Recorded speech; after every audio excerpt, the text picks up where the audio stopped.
আমার সামনের দুইটার কালার মনে ঠিক লাগতেছে না, নিচে গাঢ় করে পাতলা লাগছে। সামনে আমরা খাবো ভাবতেছিলাম আপনারা খাইয়ে দিলে দেখে দিলে মিষ্টি লাগতো না।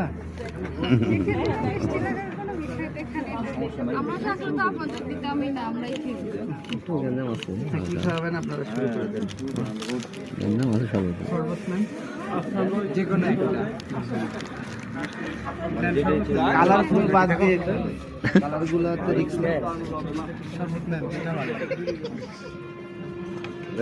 খালি মুখে ঠাকাও।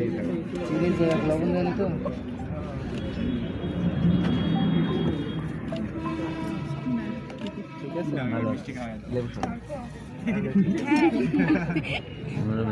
রিক্স নেওয়া যাবে না।